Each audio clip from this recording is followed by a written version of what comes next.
Life and Death of a Disabled White Capuchin Monkey Infant. In our study, we report Balaio, an infant with a learning disability. We provide a detailed account of interactions of the mother and the other group members with him. His tibia had an abnormal movement at the knee joint. This disability caused the infant to be in unstable positions.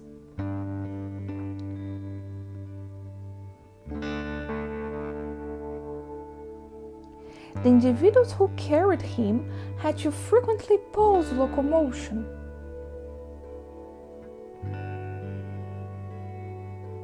And reposition the infant several times. Balaio was also unstable when the mother was cracking nuts.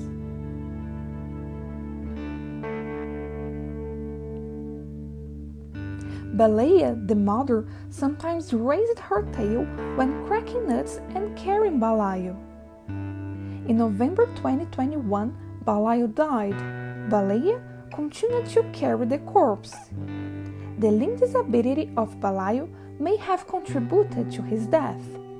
The mother foraged on the flies surrounding the corpse while carrying it and stopped several times to set the corpse down on the branches. She had difficulty to carry the corpse. No adults other than the mother made contact with the corpse, but 4 immatures approached and touched it.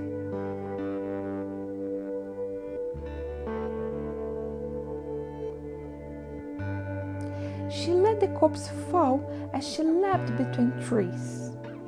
The difficulty to carry disabled and dead individuals up the trees may help to explain the scarcity of reports in our tropical primates, and suggests that terrestriality may have played a role not just in the evolution of care toward dying and dead individuals, but also toward injured, ill, and disabled conspecifics in the primate lineage.